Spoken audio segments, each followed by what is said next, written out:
Good afternoon, everyone, and welcome to today's Way Forward Workshop Leader Lunch Break, where our guest is Lillian Kuri.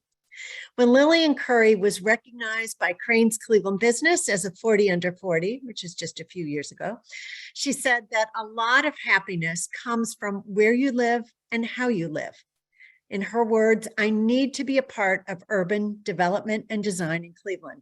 That's a pretty strong proclamation from a woman who grew up on a 48-acre farm in Ravenna. But those roots and that love for urban design was born at that very early age. And since then, she has devoted her life, her career, and all of her waking moments to building an urban environment that is inviting and inclusive. From reclaiming the Detroit Superior Bridge for cyclists and pedestrians to soliciting public opinion on renovations and additions at the Cleveland Museum of Art, to consulting on the revitalization of University Circle, she has done it all. She boomeranged back to Cleveland from a stint in Boston to serve as manager for Cleveland's citywide plan under Mayor Michael White. She then continued on to take the lead as executive director of Cleveland Public Art. And in March of 2021, after many years at the Cleveland Foundation, she was promoted to be EVP and Chief Operating Officer. In her role, she oversees the placekeeping and placemaking strategies that will occur in partnership with the community as the Cleveland Foundation makes its new home in the Huff area. In January, Mayor Bibb announced that she would be leading the Cleveland Planning Commission as its chair, the first woman to serve in this role. Her clearly articulated goals are to increase transparency and public engagement in planning, and to improve the public realm to make our city more livable. She is a licensed architect and a LEED accredited professional, and we are thrilled she is joining us today. Welcome, Lillian. Thank you. What a wonderful introduction. And I forgot that quote since I was under 40 a very long time ago. So thank you for that. I'm going to share my screen, and I want to thank everybody for coming. I know there are a lot of friends and colleagues here today, and I see some board members and some community members who are actually very involved in what I will show today. I'm going to talk for about 15 minutes, 10 to 15 minutes, and share a little more about my background beyond the farm. And how I got to the field of planning. I'm going to share a little bit about the current work of the foundation and the move to Midtown, as there are many tenets and principles of the move and collaborations with community and many others on this call that, that really also informed how I wanted to approach being the chair of the Planning Commission. So I will close with what I think are some of the new principles that we are bringing to the public at the Planning Commission in the last section of what I will talk about. So it's a strange map to start with, Brazil, but my story is that my parents were both born in Lebanon and immigrated to the United States. And so I'll talk a little bit about Lebanon, but I wanted to share sort of a lot of what has informed and shaped and actually directed me towards architecture and city planning. And it was that my mother's family, which was very large, she had 7 brothers and sisters, all moved to Brazil because of the war. And they all lived there, made homes there, families, married there. And I have 28 first cousins in Brazil. And so growing up, we would go every year, sometimes twice a year, Christmas and summers, to visit my family. From a very young age, we would go almost every year till I have gone now, up until the pandemic. And as a young child, to sort of experience and not necessarily understand to Brazil's kind of extreme poverty and extreme wealth, and try to make sense of how this came to be, and that the physical environment is really not really at play, but there are other factors here that make this happen. I wanted to understand how this could be, and also spent some time there actually living and working in Brasilia, in the capital, which is a very strange city. If you've been there, it was designed in one swoop by Oscar Niemeyer. It's designed like an airplane, and it's like landed in the middle of Brazil. It's the capital. And so you have this real strange place that I stayed one summer, and in a very modern, like Corbusier architecture. And at first I hated it. And, I also kind of came to try to understand, what it is that I didn't like about it and what I did like about it. And really this experience of going and coming from the United States to Brazil, and my interest in cities and how they evolve over time, and how they come to be at places that are more than just physical development, led me really to a career in architecture and city planning, which is how I ended up in Boston, and had the amazing experience there to kind of come back to my family and work on a project for almost 3 years, one while I was still in school there, to help rebuild downtown Beirut and think about planning there in the center city that was really destroyed by kind of many decades of war. And during that experience, I think, and spending some time there, I sort of really got to understand the many layers of how a city is built over many, many years, hundreds and thousands of years, and that cities build upon each other, but also that cities are shaped by a whole host of things, in this case, sort of religious segregation, many neighborhoods that, had only certain religious groups in them, and an attempt to try to rebuild a city titled Open City, where it was one of the most welcoming cities in the country prior to the Civil War. So there was an attempt to rebuild parts of the city, the Market District, where different groups were comfortable coming together. And so this work really, for me, made me want to really work in a place, have kind of a relentless pursuit of city, and got me back to Cleveland here to work for Mayor White, as you noted, and Bob Brown, who's on this call, and Hunter Morrison, and spent 2 incredible, wonderful years in the planning department in the White administration, working on the citywide plan and really thinking about neighborhoods. And you can see that it was at the time that after Gateway was built, North Coast Harbor, and a lot of downtown transformative development happened. There was kind of a shift to the neighborhoods. And for me, this is where I got to know the city of Cleveland really well. I worked to help build the city's GIS system. So I mapped every ounce of the city, every neighborhood, every street, and was able really to help shape this vision that, after I looked at it again last night, there's many tenets of this 2000 plan that are so important today, that's focused on people. And so as I got to the Cleveland Foundation and kind of helped shepherd the board and the leadership of the foundation starting to think about its move to Midtown, there's something extraordinary about a place-based foundation that, for me, has been an incredible honor to work there and be really focused on Northeast Ohio and be able to work collaboratively, because truly working in, shaping community is really a collaborative art form. And city planning has a very important role to play in it, and I'll get to that in the end. But it's one piece, and I think the foundation also, for me, is one very important piece of this kind of orchestra, or maybe more like jazz, kind of way of thinking about how cities are built and how you have to work collaboratively to do it. So the story of the foundation, and I think the big question we get often, is why? Why did we choose to move to Midtown? So I'll start here. We're in the 13th floor of the Hanna building. We've been there for more than 30 years. And you can look at this picture and forget that there was a moment when this city almost destroyed the second largest theater district in the nation, next to New York. These are pictures of actually when the wrecking ball was coming.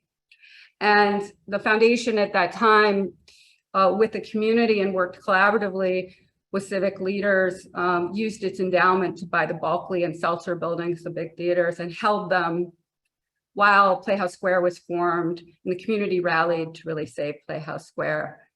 And so with that lens of what how a city it takes many, many decades to make transformation. You can plant seeds and trees like this 30 years ago that take that long to really take shape and can be catalytic far beyond, just what Playhouse Square at that time was, a big anchor in downtown before anything started to develop, before there were 10,000 residents downtown.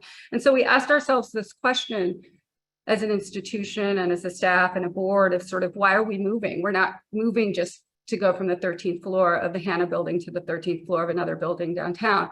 We're moving to say, could we do something that also had that idea of a 30-year vision that could be transformative. And so as we looked at some 60 sites across the city, so I'm thinking about how Cleveland has two downtowns, University Circle and downtown, and they're wonderful. But we really are a city of two downtowns. And we asked our question, was there an opportunity to think about creating one city, connecting downtown and University Circle and leveraging the great work of the Health Line. We also thought about this redlining map of Cleveland. It was kind of very powerful. The health tech corridor is outlined in yellow, but the east side of Cleveland, this shows redlining, and it's still these maps. If you look at infant mortality or lead or any other indicator of social determinants of health, it looks the same. The persistence of racism and redlining and the structural implications of that are still here today. And so we asked, could we do something that would have that long-term lens at sort of reversing and tackling some of the issues of structural racism. Also, infrastructure, this plays very closely into the city planning things that we're doing at the City Planning Commission, is the idea that the very harmful effects of infrastructure investments made. This is an image of Chester being cut through, and we're a city of east-west, Chester, Euclid, these automobile-oriented pairs of roads that really segregated and separated Huff from Black-owned businesses on Euclid Avenue, and really caused irreparable damage from economic activity, from really street reconfiguration. So you can see this is a map from 2007 before the Health Line went in, and there's real reasons for this are really straightforward due to redlining and other disinvestments that created this vacancy. And so as the foundation looked at moving to East 66 and Euclid Avenue between Dave's Market and Dunham Tavern, we helped develop a vision that we think creates enough of a density of air there that would create enough of a center, if you will, that over time can help connect and create a landing point in the middle of the city. But most importantly was to fight to really think about changing the trajectory north and south of 66th Street to Huff, to really create benefit and reconnect the neighborhoods north and south, and get away from such an east-west city to the north. And so here's just kind of a rendering of it. And that importance of all the activity of the important assets that exist today along East 66th Street up to League Park, the Fatima Center, it's an incredible asset there that is working with the community in so many ways. And the new Cleveland Public Library branch as well that is opening soon. So you have all of these assets up and along East 66th Street, and our goal was to be one part of this and to move that energy north and south. And with city architecture and Joyce, he's now the planning director who led this effort, really thinking about the public realm and public infrastructure for East 66th Street, which is planned to be one of the first streets in the city to have a multi-purpose path up and down it up to League Park to create this connectivity, this first pilot for complete and green streets to connect everything. And the most important part of this was the process, of which Joyce led, Director Wong, which was with two artists who are part of the design team who worked with more than 15 youth to help design that street and engage with city architecture in Midtown to really use the youth of the neighborhood to do the public engagement structurally. And so here's kind of what it looked like a little while ago and a rendering of it today. And a rendering of our building, which is my background, which aspires to not feel like an institutional building, but to bring a foundation out of its ivory tower to the ground, to the community, to make it feel warm and welcoming, like home when you come there, and to open ourselves up and be more transparent as well to the community and make philanthropy less opaque. And so every aspect of the design of this building, including the first floor of the program, how we've designed it so that there's program on all four sides, there's activity on all four sides. It is going to feel more retail than it will feel office building. And to create the activity and the life, and the mass timber was very important for this sense of both respect for the site, but also a contemporary piece of architecture for the future. So here's a little bit of an update of what it looks like today under construction. Will be open by the end of the year. And the mass timber looks really wonderful if you've been by there. You probably read in the news that we're working on a second building across the street with many collaborative partners. And this is to bring some other institutions and small groups here who want to work with the community and bring their efforts focused on the community with the community here. And you can see the partners there. And that next building designed by Vocon is also going to feel more retail, and it'll be the first collaboration center of its kind that really is focused on inclusive and equitable development. So with that as sort of a background, I'm going to close with this, which is the many tenets of that work that I showed and my background. I think first I have to say, this is my aspirations for the Planning Commission. I cannot speak for Mayor Bibb or Director Wong, but I think there is real alignment on these points and how it relates to what I showed. Is one, to run the commission with more transparency, more public involvement. We've already started that to allow public comment, even in design review cases when there is interest in speaking to any of the items. We're also trying to find meaningful ways for residents, artists, those with lived experience to have a seat at the table, thinking about especially public projects and how what we learned from East 66th Street and how residents and youth were involved, that there are other projects across the city that could also, instead of using consultants or engineers to do the public engagement, where the community can also be paid stipends to do it, which the youth were. I'm trying very hard to run the commissions more efficiently, to get through all the business so that we're open for business and people who are pulling permits and doing work in the city get their permits on time, and that we don't hold things up. And so we're really making changes to make sure that we feel customer friendly and efficient at the commission.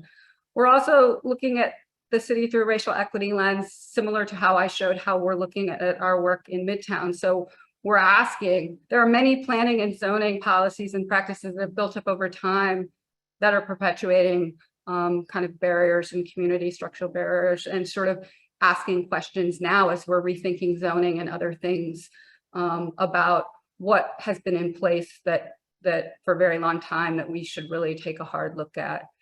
And you've probably heard the city has done a pilot in 4 neighborhoods on a form-based zoning code, which we hope to begin to put in place and shift the city's antiquated zoning, which will also be focused on community and residents in a new way through the process, through the form-based code. There's obviously a big focus on the neighborhoods, especially the East Side and Clark Fulton. And if anyone knows me, they know I care about the public realm, and I think this is where the city is very important. The city controls building face to building face. And how we think about the public realm, modes of transportation, how it looks and feels, who has access. Less cars. We need cars, but we also need more of the public realm to be accessible to people.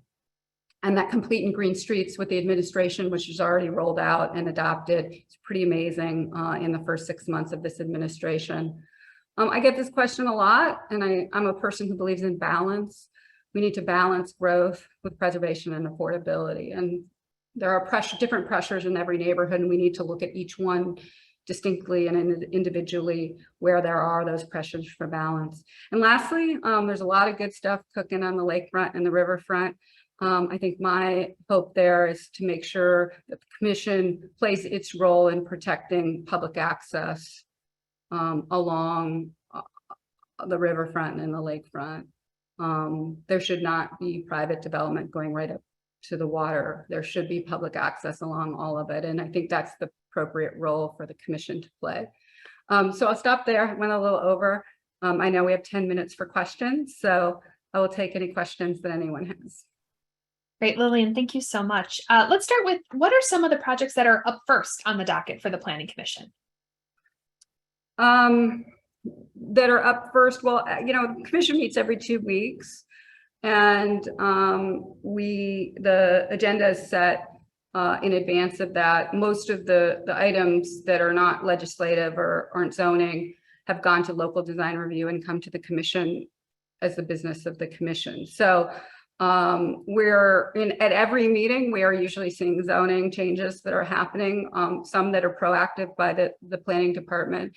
We're also always seeing any legislation that the city's putting forward that we need to pass first, that goes through, and then design review cases. So we also do adopt plans. So if I give you a sense of last week's meeting, we adopted a neighborhood plan for Buckeye that was really wonderful and transformative and focused on a kind of equitable neighborhood plan that we hadn't seen before. And if you haven't seen it, you should go look. I think there was an article about it. I think from the commission's perspective, stuff that's coming over the transom. From the director's perspective, Director Wong would say that there is an agenda for the administration and for her department to move things forward proactively. And probably the biggest one on the horizon is the new form-based code for the city of Cleveland, which is a 100-year change, to be honest. So not quite 100 years, but and so there'll be a big heavy lift there, both at the commission and at city council to get that passed, and then to really work through what will probably be, some kinks that will have to be, there'll have to be some modifications over the way to get it right. So in looking at Midtown, can you speak to how the Midtown plans help to connect with the lakefront? And will the multi-use trail go all the way to the lake? Yeah, actually, this came up the other day. So 66th Street goes from Euclid to Superior. And then there's a jog 66th, and you can take 65th all the way up to the lake. So if this portion is built, it will get you up, and then you can take, get up to the lake that way. So our hope is to make a dedicated, or, to connect the whole system to the lake. And obviously you've got the trail on the marginal. I think as important as it is to the lake, it's also important to me to also look to the south, to Central. And there are some real opportunities with some plans going on Carnegie to get to Cedar and to really go south. There was a really exciting plan by Land Studio to look at the 55th Street, the Norfolk Southern rail line, which provides an opportunity actually from Central and South to get up all the way to the lake on an off-street path along the Norfolk Southern line too. So I think as good of a job as we've done connecting sort of neighborhoods along the riverfront, I think we do need to connect the neighborhoods on the east side to the lake as well. And so that is in the works, and it's very important. In addition to the phase 2 development that is coming with the Cleveland Foundation's move to Midtown, what additional development do you foresee the move to Midtown generating? Well, it's already generating quite a bit. So Magnet, for example, is fully renovating the Ireland School and moving there and building a manufacturing kind of showcase with industry and community. They're also building a new playground with the Science Center. It's really extraordinary. That opens sooner than us, I believe in October or November. As I said, the library, also Birthing Beautiful Communities is looking at potentially building a birthing center. Chateau Huff, which is there. There's a wonderful asset from the late Mansfield Fraser. There's work there in the community to look at strengthening that and expanding that. Sheila Wright is started construction on the first home and Angela Bennett of a development, 2 Black female developers right near Fatima House, which is building north of 200 units of housing. There is a lot being planned and a lot coming. And I think we just have to be careful to make sure that it's affordable, and residents who are living there today also are part of all of this change. And how does a focus on sustainability enter into your planning and thinking of bike and pedestrian traffic? And how do we make sure things remain sustainable? Yeah, it's a good point. Well, I think with Denim Taverns, kind of park planning, first, green space is important. Everything we're designing is to where our building will be LEED Gold or better. We are designing for all modes at all times. There will be EV charging stations in both of the projects that we are doing on East 66th Street. We're changing the kind of way we work so that we'll also have e-bikes that staff can use to go to meetings instead of driving. I think we're working with Midtown and the community to also create a dog park. I hope I'm not giving that away to Midtown, but for ways for residents also to come walk with their dogs, and recreation is very important. One of the, I think, when I think of one of the big things that I'm really proud of the Cleveland Foundation and our board for doing, I see Carrie on the line, is we acquired the plating company adjacent to our building, which was one of the dirtiest sites in America. And we're almost done cleaning it up environmentally right now, and it will be clean within 90 days. And so really proud, because it was one of the highest polluting sites in terms of air quality going to the north to Huff, which now will be clean and put to productive use.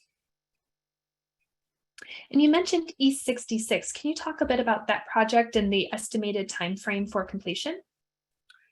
Yeah, the project is in engineering at the city, and with NOACA, some city funding, some foundation funding, some work from Midtown, it's advanced through engineering. It's about a $15 million project, so we're really working on sources to build it as soon as possible. Our hope would be to get all that in place and really start construction within a year. And you also mentioned having some visions around the riverfront, the waterfront, the lakefront. Can you talk a little bit about what you would hope to see, especially around the riverfront vision? Well, it's more personal, although I hope it plays out in the Planning Commission. I've been pretty vocal too, so it's not something I haven't said publicly. I really think the city needs to adopt a setback requirement or an overlay to the zoning that requires a minimum of 15-foot setback from the river that cannot be built upon, so that even if it's not requiring someone to build a boardwalk, it does not prohibit or let a project block a continuous boardwalk along the riverfront. So as I stated, I think for me, the most important thing is public access and who can enjoy the river when it's all developed, because it is now one of the hottest places for development. And there are projects almost every couple of weeks at the Planning Commission, but there is no way to guarantee that there will be, people are doing it voluntarily. But for me, that idea that 15, 20 years from now, there's a continuous riverfront that everyone can enjoy and utilize is the most important thing that I think the Planning Commission can do. And Lillian, we have time for one more question. So how has this experience been stepping into this chair role with the new administration and also with everything that's been going on right now with the Cleveland Foundation? It's an honor, really, of my lifetime. This administration is amazing.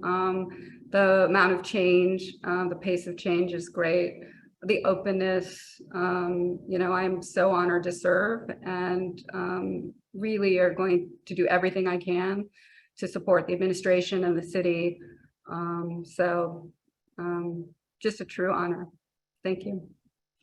Well, Lillian, thank you so much for sharing your work that's happening in the community and the vision for what's to come. We are very excited for what we will see in Midtown and what's coming with Cleveland.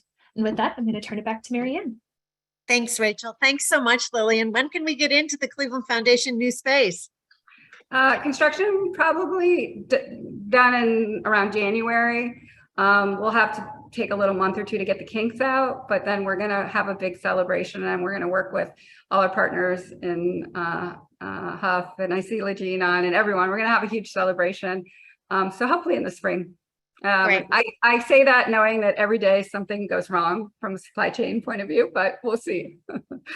Great. Well, we'll be looking forward to celebrating with you. So thank you for that. Thanks for all the great work that you are doing.